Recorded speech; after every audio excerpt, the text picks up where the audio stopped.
पाहुयात महाफास्ट 50 बातम्या।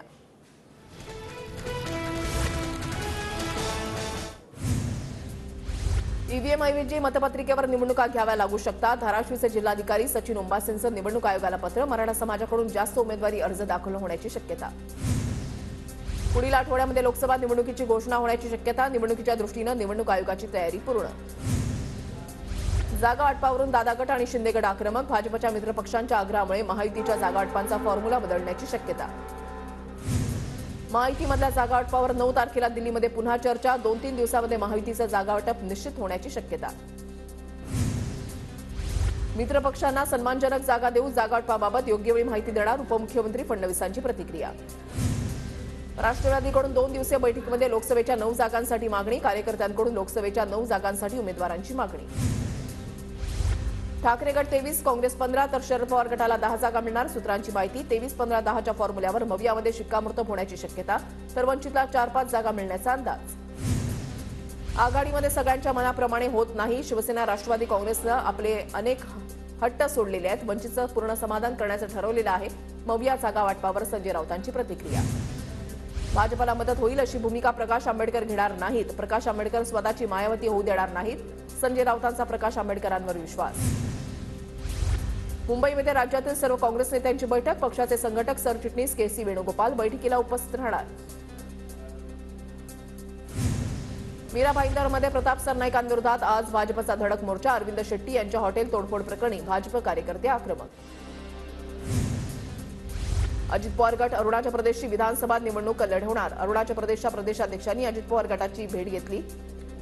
अरुणाचलमध्ये स्वबळावर निवडणूक लढवणार ब्रिजमोहन श्रीवास्तवांची माहिती। मुख्यमंत्री एकनाथ शिंदे दुपारी कल्याण लोकसभेचा आढावा घेणार। सह्याद्री अतिथीगृहामध्ये मतदारसंघातील विविध विषयांबाबत बैठक। गोंदियामध्ये आज अजित पवार गटाची सभा। प्रफुल्ल पटेल, सुनील तटकरे उपस्थित राहणार। जागा वाटपाच्या चर्चांवर अजित पवार काय बोलणार याकडे लक्ष। उद्धव ठाकरे धाराशिव मतदारसंघाच्या दौऱ्यावर। उद्धव ठाकरेंची आज औसा, उमरगा आणि तुळापूरमध्ये जाहीर सभा। शरद पवारांचा लोणावळ्यामध्ये सकाळी 11 वाजता कार्यकर्ता संवाद मेळावा। अजित पवार गटामधले 137 कार्यकर्ते शरद पवार गटामध्ये प्रवेश करणार। नाशिकमध्ये मनसेच्या वर्धापन दिनाची तयारी अंतिम टप्प्यात। राज ठाकरे आज दुपारी नाशिकमध्ये येणार। मनसेच्या वर्धापन दिनाच्या तयारीचा आढावा घेणार। नाशिकमध्ये अज्ञातांनी राज ठाकरेंचे बॅनर फाडले। काळाराम मंदिर परिसरामध्ये लावलेले राज ठाकरेंचे बॅनर फाडले। राज ठाकरेंच्या दौऱ्याच्या पार्श्वभूमीवर बॅनर लावण्यात आले होते। लोकसभा निवडणुकीच्या पार्श्वभूमीवर वंचित बहुजन आघाडीचे नेते प्रकाश आंबेडकरांची आज मुंबईमध्ये जाहीर सभा। संध्याकाळी 5 वाजता मुलुंडमध्ये सभेचं आयोजन। काँग्रेसकडून नांदेड लोकसभेसाठी यशपाल भिंगे यांची चाचपणी सुरू। पक्षानं जबाबदारी दिल्यास नांदेड लोकसभा लढवणार यशपाल भिंगे यांचं वक्तव्य। कोल्हापुरात ठाकरे गटाकडून सोशल मीडियावर प्रचार। आपलं कोल्हापूर आपलंच राहणार। एकनिष्ठ शिवसैनिक भगवा फडकवणार। निवडणुकीच्या पार्श्वभूमीवर ठाकरे गटाची प्रचार मोहीम।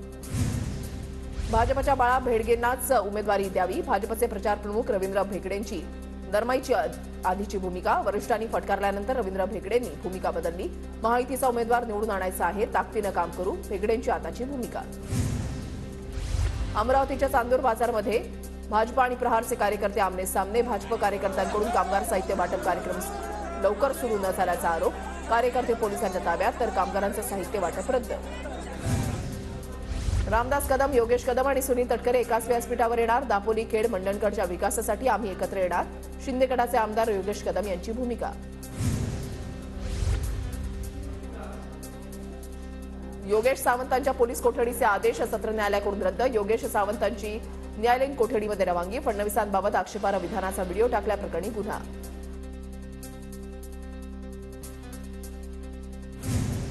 नाशिकमधील ठाकरे गटाचे उपनेते अद्वै हिरेंच्या जामिनावर आज सुनावणी। रेणुका सूतगिरणी कर्ज आर्थिक फसवणूक प्रकरणी गुन्हा दाखल। बारामती मतदारसंघातील भोर आणि वेल्हा तालुक्यामध्ये सुप्रिया सुळे आणि सचिन अहिरांच्या उपस्थितीमध्ये बैठक। लोकसभा निवडणुकीविषयी कार्यकर्त्यांना मार्गदर्शन। केंद्र सरकारची 4750 टन कांदा निर्यातीला मंजुरी। राष्ट्रीय सहकारी निर्यात लिमिटेडच्या माध्यमातून भूतान, बारेन, मॉरिशसला कांद्याची निर्यात होणार। यंदा चाकरमान्यांचा शिमगा उत्साहात होणार। कोकण रेल्वेकडून विशेष साप्ताहिक गाड्यांचं नियोजन। 17 ते 27 मार्च दरम्यान उद्यापासून आरक्षण सुरू होणार। राज्यातील 36,000हून अधिक अंगणवाड्यांमध्ये सौर ऊर्जा संच बसवण्यात येणार। अंदाजित 250 कोटी रुपयांचा खर्च होणार। कांजूरमार्गमध्ये मेट्रो 6ची कारशेड उभारण्याचा मार्ग मोकळा। एमएमआरडीएकडून कंत्राटदाराच्या नियुक्तीला मान्यता। 15 हेक्टरवर कारशेडची उभारणी केली जाणार. मुंबईकरांना आता भुयारी मेट्रो 3च्या प्रवासादरम्यान मिळणार अखंडित मोबाईल सेवा. कुलाबा वांद्रे शिप्स भुयारी मेट्रो 3 करता MMRCचा पुढाकार. मुंबईतील माटुंगा स्थानक ते पश्चिम रेल्वेवरील माटुंगा स्थानकाला जोडणारा झेड ब्रिज 2 महिन्यांपासून बंद. ब्रिजच्या दुरुस्तीचं काम अद्याप पूर्ण नाही. पूर्व ते पश्चिम प्रवास करणाऱ्या प्रवाशांची पायपीट. लवकरच तिसरी मुंबई उभारण्याचा MMRDAचा निर्णय. पण पेण, पनवेल आणि उरणमधील 124 गावांसाठी नवनगर विकास प्राधिकरण म्हणून राज्य सरकारची मान्यता. दक्षिण मुंबईमधला प्रवास सुखकर होणार. फ्रीवे ते ग्रँड रोड 5.5 किलोमीटर लांबीचा मार्ग PMC कडून उभारला जाणार. इयत्ता 5वी आणि 8वीच्या शिष्यवृत्ती परीक्षेची तात्पुरती उत्तर सूची प्रसिद्ध. उत्तर सूचीवर काही आक्षेप असतील तर 13 तारखेपर्यंत नोंदवण्याचं आवाहन. पुणे PMPMLच्या 100 बसेस स्क्रॅप झाल्यानं बसेसचा तुटवडा. बसेसच्या फेऱ्या पूर्ण करताना अधिकाऱ्यांची कसरत. PMPMLला बसेसचा तुटवडा भासण्याची शक्यता. लासलगाव ग्रामपंचायत सरपंच निवड प्रकरणी 7 दिवसांमध्ये निकाल देण्याचे आदेश. मुंबई उच्च न्यायालयाचे अप्पर जिल्हाधिकाऱ्यांना आदेश. दापोलीच्या भरडे ग्रामपंचायतीमध्ये शिंदे गटाचा मनसे आणि ठाकरे गटाला धक्का. उपसरपंचासह 4 जणांचा शिंदे गटामध्ये प्रवेश. भंडाऱ्यामधल्या लाखनी तालुक्यामध्ये स्वीपच्या माध्यमातून मतदारांमध्ये जनजागृती. निवडणुकीच्या पार्श्वभूमीवर निवडणूक विभागाचा अभिनव उपक्रम. पुण्याच्या मुळशीमधल्या 13 वारकऱ्यांना साहित्य परिषदेच्या माध्यमातून पेन्शनचा लाभ. आर्थिक अडचणीमध्ये असलेल्या वारकऱ्यांना मिळणार पेन्शन योजना.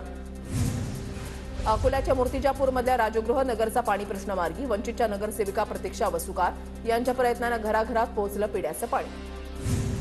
वैतरणा धरणावरील कॅनलचं काम प्रकल्पग्रस्त संघर्ष कृती समितीनं बंद पाडलं. वैतरणा धरणामधील अतिरिक्त जमिनी मूळ मालकांना परत करण्याची मागणी. वाशिममध्ये 26 ते 28 फेब्रुवारी दरम्यान झालेल्या अवकाळी आणि गारपिटीच्या पंचनाम्याची शेतकऱ्यांना प्रतीक्षा. नैसर्गिक आपत्तीला आठवडा उलटला तरी पंचनामे पूर्ण न झाल्यानं शेतकरी हवालदिल. परभणीच्या जिंतूरमधील तहसील कार्यालयासमोर मागील 5 दिवसांपासून सुरू असलेलं वृद्ध दाम्पत्याचं उपोषण मागे. खासदार संजय जाधव यांच्या मध्यस्थीनंतर वृद्धाचं उपोषण मागे. वर्धा जिल्हा परिषदेच्या ना तूट ना शिल्लकच्या अर्थसंकल्पामध्ये नवीन योजनांवर भर. 27 कोटी 30 लाख 68 हजारांच्या अर्थसंकल्पामध्ये विविध तरतुदी.